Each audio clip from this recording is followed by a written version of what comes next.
Discuss कर रहे हैं पर्सनैलिटी एंड इट्स थ्योरीज, व्यक्तित्व के सिद्धांत। पर्सनैलिटी जो शब्द आया है ये पर्सोना शब्द से आया है, लैटिन भाषा का शब्द है ये, जिसका मतलब है होता है मास्क यानी मुखौटा। ये इसका मतलब एक तरह से ये हुआ कि आउटर जो रंग रूप है आदमी का वो पर्सनैलिटी हो गया। लेकिन बाद में जो साइकोलॉजिस्ट थे उन्होंने क्रिटिसाइज़ किया कि आउटर ही पर्सनैलिटी नहीं होती, पर्सनैलिटी इंटरनल भी होती होगी। तो अलग-अलग कुछ विचार आए, अलग-अलग डेफिनेशन आई। 3 डेफिनेशन हैं जो फेमस हैं, जो पूछी जाती हैं, बार-बार एग्ज़ाम्स में आई हैं, वो हम देख लेते हैं। पहली है आलपोर्ट की डेफिनेशन आई है, आलपोर्ट की। इन्होंने कहा है डायनामिक ऑर्गेनाइजेशन। थोड़ा-सा आसान है समझना। डायनामिक मतलब जो बदलता रहता है। आलपोर्ट इसको तोड़ के देख लो। आलपोर्ट का मतलब है जो पोर्ट किया जा सके सभी को, यानी डायनेमिक और आल पोर्ट मिलता जुलता शब्द है। तो इस तरह से जोड़ लेना, आप पूरी डेफिनेशन जाए बाढ़ में, हमें काम नहीं है। आईजेंक, ये आईजेंक ने डेफिनेशन दी है कि पर्सनालिटी है मोर और लेस स्टेबल है। तो आप स्टेबल समझें, ये स्टेबल का मतलब होता है जो बिल्कुल फिक्स रहे। और आई, हमारी आंख का जो कॉर्निया है वही एक ऐसी चीज़ है जो जन्म से मृत्यु तक स्टेबल रहता है, यानी साइज घटता बढ़ता नहीं है। तो आईजेंक से स्टेबल जोड़ लें आप, तो याद रह जाएगा। और तीसरा आदमी है आरबी कैटल, थोड़ा सा फेमस है। इसने कहा है परमिट्स प्रेडिक्शन। अगर प्रेडिक्शन कहीं भी जिक्र आता है, जो ये कहता है कि पर्सनैलिटी वो चीज़ है जिससे प्रेडिक्शन की जा सकती है, आदमी किसी विशेष स्थिति में क्या काम करेगा, कैसे क्या व्यवहार करेगा, वो कैटल का है। यानी कैटल आप जानवरों वाला कैटल समझ लो, जो जानवर है उनके बारे में प्रेडिक्शन नहीं की जा सकती, तो आसान रह जाएगा याद करने का। अगला चलते हैं हम, विशेषताएं देखते हैं पर्सनैलिटी की क्या क्या है। पहली बात है, पर्सनैलिटी है वो हमेशा ही यूनिक होती है, स्पेसिफिक होती है, जनरल नहीं होती। मोर और लेस स्टेबल है, एंड्योरिंग है। मोर और लेस स्टेबल है, ध्यान रखें, ये बिल्कुल स्टेबल नहीं है। हम ये कह सकते हैं रिलेटिवली परमानेंट है, यानी परमानेंट पूरी तरह नहीं है, लेकिन काफ़ी हद तक कुछ दिनों तक चलती है वैसे ही। टोटलिटी ऑफ इंडिविजुअल ट्रेट्स है, इंडिविजुअल के सभी गुणों को शामिल किया जाता है। इंटरनल एंड एक्सटर्नल है, इंडिविजुअल डिफरेंसेस होते ही होते हैं पर्सनैलिटी में। By product of both heredity and environment, दोनों का बाय प्रोडक्ट होता है। अब चलते हैं हम, 3 बातें ये देखें एक बार, कि पर्सनैलिटी है वो आपके थॉट्स, फीलिंग्स एंड बिहेवियर तीनों को शामिल करते हैं, यानी आपके व्यवहार के तीनों पक्ष, यानी कोग्निटिव, अफेक्टिव एंड साइकोमोटर, ये तीनों के तीनों पक्ष हैं वो शामिल होते हैं पर्सनैलिटी में। हम थ्योरीज की बात करते हैं पर्सनैलिटी की, कौन कौन सी थ्योरीज हैं। तो कुछ थ्योरीज हैं जो ज़्यादा फेमस हैं, हम वही डिस्कस करेंगे। पहले टाइप थ्योरी है। टाइप थ्योरी का मतलब होता है शारीरिक बनावट है उसके आधार पे टाइप बनाए गए थे। और दूसरी हिपोक्रेट्स, क्रेस्मर, शेल्डन और जंग, इन्होंने ये टाइप बनाए थे। दूसरा था ट्रेट थ्योरी। ट्रेट थ्योरी शील गुण बोलते हैं, विशेषक बोलते हैं। आल्पोर्ट और कैटल की 2 ही लोगों की है बस। टाइप कम ट्रेट थ्योरी एक ही व्यक्ति की है, आइजेंक की। और साइको एनालिटिक थ्योरी है, फ्राइड की अकेले की है। तो ये कई बार इस तरह से भी पूछते हैं कि ये कौन सी है, टाइप थ्योरी है, ट्रेट थ्योरी है, या ट्रेट कम टाइप थ्योरी है, या साइको एनालिटिक थ्योरी है। थोड़ा सा ये भी ध्यान रखें। इसके बाद आते हैं हम, भारतीय प्रकार भी हैं कुछ। चरक संहिता या फिर आयुर्वेद के अनुसार भी 3 प्रकार हैं, जो त्रिदोषों के आधार पे हैं। वात, पित्त और कफ, 3 प्रकार हैं। फिर है त्रिगुण प्रकार भी हैं, भगवत गीता के अनुसार। कई कुछ लोग कपिल मुनि के अनुसार भी बोलते हैं इनको। ये होते हैं सत्व, रजस और तमस। थोड़ा सा इनके बारे में डिटेल कर लेते हैं, क्या चीज़ होते हैं। वाता वाले वो आदमी होते हैं जो बिल्कुल पतले सिकुड़े से होते हैं। पित्ता वाले वो होते हैं जो पित्त वाले, जो हेल्दी होते हैं, सुडौल काय होते हैं। और कफ वाले होते हैं जो बहुत ज़्यादा मोटे होते हैं। तो सिंपल सी बात है। फिर इसके बाद आते हैं हम सत्वगुण। सत्वगुण वाले वो होते हैं जो साफ सफाई वाले, सच्चे, ड्यूटीफुल, कर्तव्यनिष्ठ वगैरह हैं। रजस वाले हैं जो लालची होते हैं, जो हड़पना चाहते हैं, दूसरों के प्रति ईर्ष्या होती है, चीज़ें प्राप्त करना चाहते हैं, ग्रेटिफिकेशन, डिजायर फॉर सेंस, इस तरह के हैं, मेटेरियलिस्ट होते हैं। और तमस गुण वाले होते हैं जिसमें सारी चीज़ नेगेटिव हो, एंगर हो, गुस्सा हो, घमंड हो, लेजीनेस हो, फीलिंग ऑफ हेल्पलेसनेस, इस तरह की। हिपोक्रेट्स हैं, इसने 4 प्रकार बताए थे। और ध्यान रखें बॉडी फ्लूइड्स के आधार पे बताए थे, ये पेपर में आ चुका पहले। इसने पहला बॉडी फ्लूइड लिया था सैंगुइन टाइप लिया था, जिसमें ब्लड ज़्यादा हो, रुधिर ज़्यादा हो। तो उसमें क्या गुण होंगे? पहली चीज़ है वो हाईली कॉशियस यानी सचेत होगा, लॉजिकल होगा, खुश रहने वाला होगा, बहुत ज़्यादा एनर्जेटिक होगा, यानी सबल और संतुलित होगा।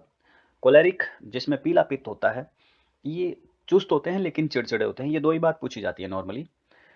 फ्लैग्मेटिक यानी जो कफ वाले हैं, उनमें दो चीज़ें होंगी, वो सुस्त होंगे लेकिन आनंदमय होंगे, यानी सुस्त होंगे और आनंदमय।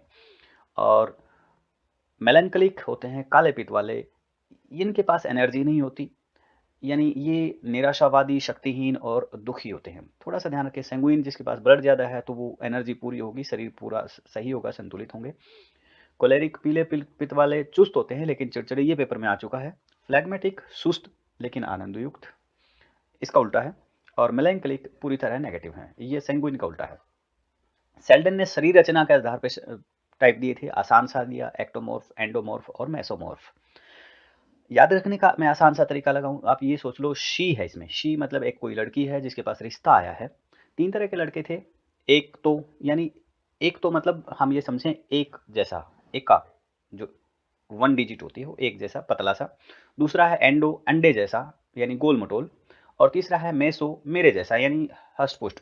तो तीन लड़के हो गए, ये एक्टो, एंडो और मेसो। ध्यान रखें इनकी हिंदी मत करना, हिंदी नहीं मिलेगी आपको, इंग्लिश बेटर रहेगी आपके लिए। एक्टो, एंडो और मेसो ये शेल्डन की हैं तीनों प्रकार। इसके बाद ऐसा ही शरीर रचना के आधार पर क्रेस्मर ने भी दिया, ये भी शरीर रचना के आधार पर दिया। इसने दिया एस्थेनिक, एथलेटिक और पाइकनिक। तो आसान तरीका है, पाइकनिक को पिकनिक समझें आप, जो पिकनिक मनाने वाले हों, खाते पीते मोटे ताजे होंगे। एथलेटिक फिट होंगे, और एस्थेनिक वो होंगे जो कमजोर और स्मॉल थिन होंगे, वो वाले। तो क्रेस्मर थोड़ा सा ध्यान रखना, क्रेस्मर के भी तीन हैं, जो क्रेस्मर है वो पिकनिक वगैरह मनाता है। फिर उसके बाद है स्प्रेंगर। स्प्रेंगर का सोशियोलॉजिकल टाइप्स ऑफ पर्सनैलिटी है, ये पिछली बार 2 लेवल में लगातार इसका क्वेश्चन आया। इसके 6 टाइप हैं, बॉडी टाइप हैं, पर्सनैलिटी के टाइप। इकोनॉमिक है, सोशल है, पॉलिटिकल है, रिलीजियस है, थियोरिटिकल है और एस्थेटिक। तो आप हिंदी देखें एक बार। इकोनॉमिक वो हैं जो ये समझते हैं क्या चीज़ काम की है। सोशल वो हैं लोगों से जुड़े जानना चाहते हैं। पॉलिटिकल वो हैं जो पावर चाहिए जिनको। रिलीजियस वो हैं जो धर्म की बात करते हैं, एकता की बात करते हैं। थ्योरेटिकल पढ़ाई लिखाई से संबंधित हैं ये, और एस्थेटिक सुंदरता से संबंधित हैं। चलो देखते हैं उसके बाद जुंग।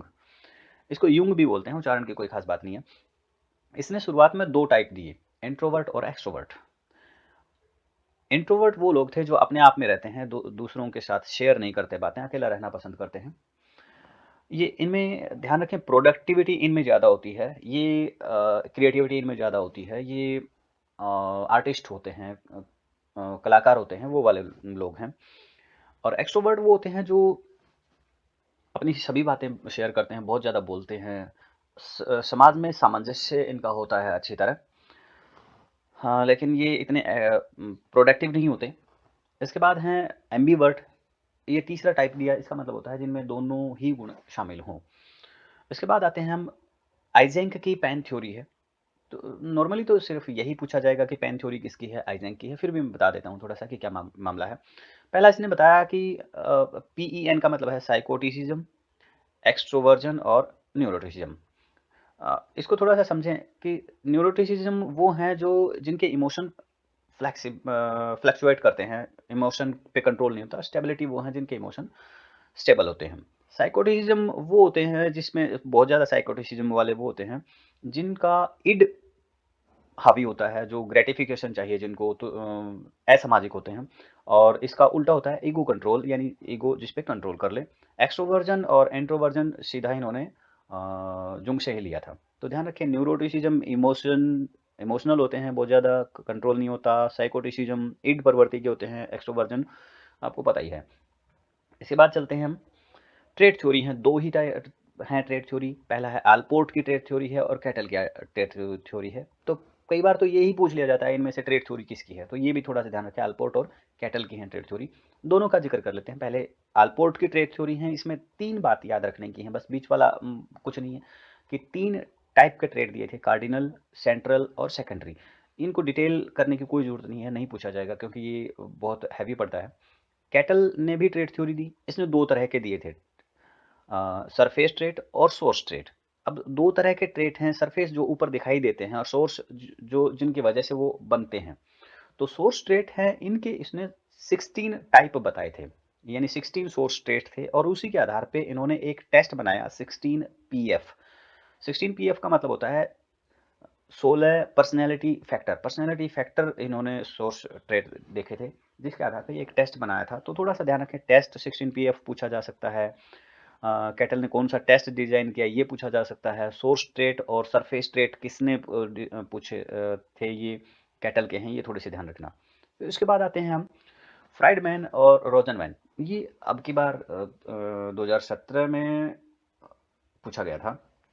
तो इसके type A B C D हैं, 3 टाइप दिए थे। एक्चुअल में शुरुआत में इन्होंने 2 ही टाइप दिए थे। फ्राइडमैन और रोजनमैन दोनों ही डॉक्टर हैं। इन्होंने पता लगाने की कोशिश की थी कि जो जिन लोगों को दिल का दौरा पड़ता है उनकी क्या क्या विशेषताएं होती हैं, इसके लिए रिसर्च कर रहे थे ये। तो उनको टाइप ए रखा। टाइप ए का मतलब होता है वो लोग जिनको दिल का दौरा पड़ने की संभावना है। तो उनकी विशेषताएं होंगी जो बहुत ज़्यादा प्रेशर रखते हों, बहुत ज़्यादा जल्दबाजी करते हों, बहुत ज़्यादा कम्पिटिटिव हों, हार्ड वर्क करने वाले हों, टेंशन लेते हों, वो वाले टाइप ए में रखे। यानी इनको हार्ट डिजीज होने के चांसेस बहुत ज़्यादा थे। ये पेपर में पूछा गया था कि हार्ट डिजीज होने के चांसेस कौन से टाइप में थे। और बी टाइप वो थे जो रिलैक्स थे, जो जिनको हार्ट डिजीज होने की चांसेस नहीं थे। फिर उन्होंने इसके बाद टाइप सी और डी भी दिया था। टाइप ए बी आप दोबारा देख लें एक बार। Highly competitive, work fast, strong desire, likes control, prone to suffer stress, यानी स्ट्रेस लेते हैं। फिर उसके बाद आते हैं हम, इन्होंने सी और डी भी दिया। सी का मतलब था वो लोग जिनको कैंसर होने की संभावना थी, और डी का मतलब था जो डिप्रेशन में जाने के संभावित लोग थे। उसके बाद आते हैं हम पाल कोस्टा के 5 कारक। बिग 5 है, ये सी टेट में पूछा गया है, सेट में भी पूछा नहीं गया, लेकिन पूछा जा सकता है।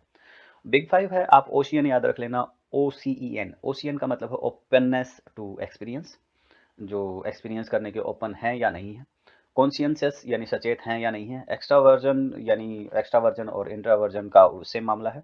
एग्रीएबलनेस का मतलब होता है सहमत हैं या असहमत हैं। और न्यूरोटिसिज्म, आप अभी अभी जिक्र हुआ था, न्यूरोटिसिज्म का मतलब होता है इमोशनल हैं या स्टेबल हैं।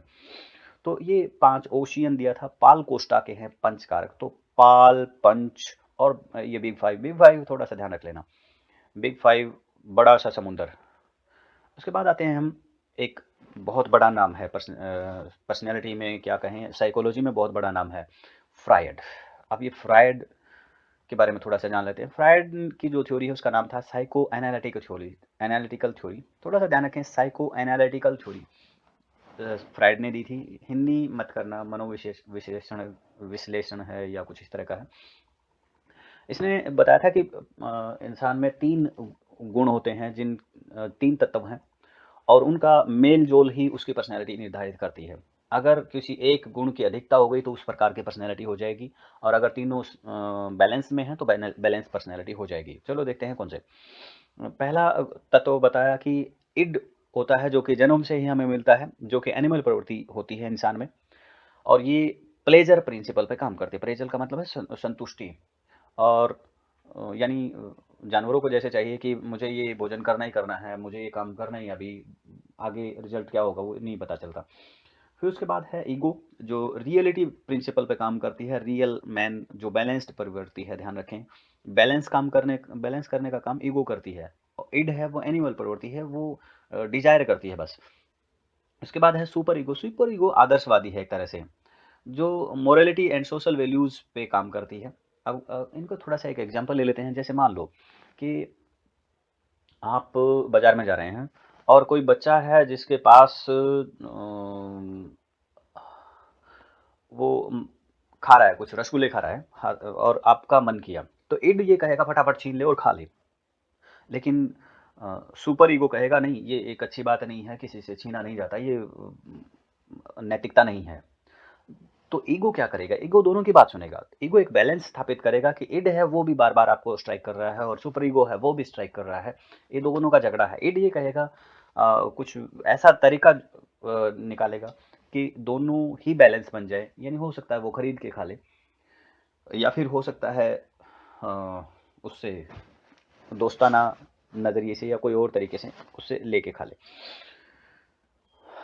जो इड है, I want it now, present, अभी चाहिए। ईगो है, ये बोल रहा है I need to do bit of planning to get it, वो आराम से बैलेंस करके चीजें करना चाहता है। और super ego, you can't have it, it's not right, ये नैतिकता के आधार पर चलता है।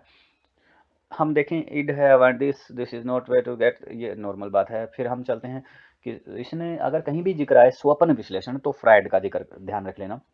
इसने स्वप्न विश्लेषण की एक विधि थी जिससे लोगों का इलाज करता था, हिस्टीरिया के लोगों का, कि सपने किस तरह के थे, उससे ये अंदाजा लगाता था कि इनके अनकॉन्शियस माइंड में क्या चल रहा है। अनकॉन्शियस शब्द भी फ्रायड ने दिया था। इड इन्होंने एक शब्द दिया था, मूल प्रवृत्ति है, ये ध्यान रखा, ऊर्जा का मूल स्रोत है, सुख प्राप्ति और कामेच्छा से संबंधित है, ये उद्देश्य पूर्ति अभी चाहिए इनको, सॉरी, कामेच्छा पूर्ति उद्देश्य है इसका। नैतिकता और सामाजिकता इसमें बिल्कुल भी नहीं होती। ईगो है, जिसे अहम बोलते हैं हिंदी में, वास्तविकता आधारित है, तर्क संगत है, लॉजिक पे चलती है। और परा अहम है जो ईड को नियंत्रित करता है। ध्यान रखें, परा अहम करता है ईड को नियंत्रित, ईगो बैलेंस करता है, नियंत्रित नहीं करता। नैतिकता नैतिक और सामाजिक है पूरी तरह। उसके बाद चलते हैं हम, ईड के लिए दो मूल प्रवृत्तियां मिलती हैं ईड को जो पावर देती हैं। पहली पावर देती है इरोस, जिसे लाइफ इंस्टिंक्ट कहते हैं, जीवन शक्ति बोलते हैं हिंदी में। और दूसरी है थेंटोस, जो मृत्यु शक्ति बोलते हैं, इसको डेथ इंस्टिंक्ट है। इरोस अगर हम देखें, जो जिससे जीवन चले, लव है, थर्स्ट है, हंगर है, सेक्स है, कोऑपरेशन है, ये सारी की सारी इरोस की शक्तियां हैं जिससे जीवन चले और हमारी पीढ़ियां चलती रहें। थेंटोस वो है जिससे ना तो हम अच्छी तरह जी सकते हैं, ना दूसरों को हम जीने दे रहे हैं। वो थेंटोस की क्वालिटी है सारी, हेट, हैंगर, एग्रेशन और वायलेंस। ये एक बार पेपर में पूछा गया था कि ये क्वालिटी थेंटोस की है या इरोस की है। अब आगे चलते हैं हम। इसने फ्रायड ने एक चीज और भी दी थी, बिहेवियर के 3 लेवल दिए थे, कॉन्शियस लेवल, प्री कॉन्शियस और अनकॉन्शियस। तो ये थोड़ा सा ध्यान रखें, माइंड, ह्यूमन माइंड के 3 लेवल थे। कॉन्शियस लेवल वो जो हमें अभी पता है, अभी कॉन्शियस में है हम, जो हम देख रहे हैं, जो अभी सोच रहे हैं, वो कॉन्शियस लेवल में है। प्री कॉन्शियस लेवल वो है जो हमारी नॉलेज है या हमारी यादें हैं, लेकिन हम प्रयास करें तो निकाल सकते हैं, वो प्री कॉन्शियस या सब कॉन्शियस भी बोलते हैं इसको। और अनकॉन्शियस वो जगह है जहाँ से हम निकाल नहीं सकते, चीज़ें गायब हो चुकी हैं, जो हमने ज़बरदस्ती या तो दबा दी गई थी, या बहुत सारी ऐसी इच्छाएं पड़ी हैं जिन्हें समाज स्वीकृत नहीं करता, तो हम दबाए रखते हैं। जैसे वायलेंट मोटिव्स हो सकते हैं, इमोरल इच्छाएं हो सकती हैं, भय हो सकते हैं हमारे, अनएक्सेप्टेबल सेक्सुअल डिजायर्स हो सकती हैं, इरेशनल विशेज हो सकती हैं, शेमफुल एक्सपीरियंसेस हो सकते हैं जो हमें भद्दे लगे, हम याद नहीं करना चाहते, उनको हम अनकॉन्शियस में धकेल देते हैं। तो वो हमें याद करने पर भी याद नहीं आती, तो उनको अनकॉन्शियस लेवल कहते हैं। याद करने पर याद आ जाए, प्रीकॉन्शियस है। और जो हम अभी सोच रहे हैं, अभी जो देख रहे हैं, वो सारा का सारा कॉन्शियस लेवल पे है। पर्सनैलिटी डेवलपमेंट की भी 5 स्टेजेस बताई थी फ्रायड ने, वो देख लेते हैं। फ्रायड ने कौन सी स्टेजेस बताई जिससे पर्सनैलिटी का निर्माण होता है। पहले स्टेज बताई थी इसने, ओरल स्टेज, जो बच्चा 0 से 18 महीने का होता है उस टाइम ये स्टेज होती है। इसने बताया कि एक शब्द है लिबिडो। लिबिडो का मतलब होता है सेक्सुअल एनर्जी, यानी वो एनर्जी, उसका फोकस पॉइंट कहाँ होता है। तो उसने बताया सेक्सुअल एनर्जी का फोकस पॉइंट 0 से 18 मंथ पे मुंह में होता है बच्चे के, यानी उसको प्लेजर मिलता है तो वो मुंह से मिलता है, यानी वो सकिंग हो, बाइटिंग हो, च्यूइंग हो, इस तरह से, या बड़बड़ाना हो, बलबलाना हो, इनसे उसको मजा आएगा या उसको अच्छा लगेगा। फिर उसके बाद 18 से 36 महीने में ये जो लिबिडो है, इसका सेंटर पॉइंट एनल आ जाता है। एनल का मतलब होता है कि बच्चा है वो पोटी ट्रेनिंग और पेशाब कंट्रोल, बाउल मूवमेंट है, इनको कंट्रोल करना सीखता है। अगर इनको सही टाइम पे बच्चे को सिखा दिया जाए तो ये पर्सनैलिटी सही डेवलप हो जाएगी। उसके बाद है फेलिक स्टेज। फेलिक स्टेज थोड़ी सी कंट्रोवर्शियल है, थोड़ा सा ध्यान रखें। 3 से 6 साल के बीच होती है, बच्चों में होती है। इस उम्र में जो इसका लिबिडो का सेंटर पॉइंट है वो जेनिटल्स हैं, और जेनिटल्स इस उम्र में होना थोड़ी सी अजीब लगता है। तो ये बोलते हैं कि इस उम्र में जो लड़का है वो माँ की तरफ अट्रैक्टिव होता है, और लड़की है वो पिता की तरफ अट्रैक्ट होता है। उसके बाद आता है 6 से 12 के बीच में लेटेंसी पीरियड है। लेटेंसी पीरियड का मतलब होता है सुप्त काल, या जो दिखाई ना दे, गुप्त काल कह सकते हो आप।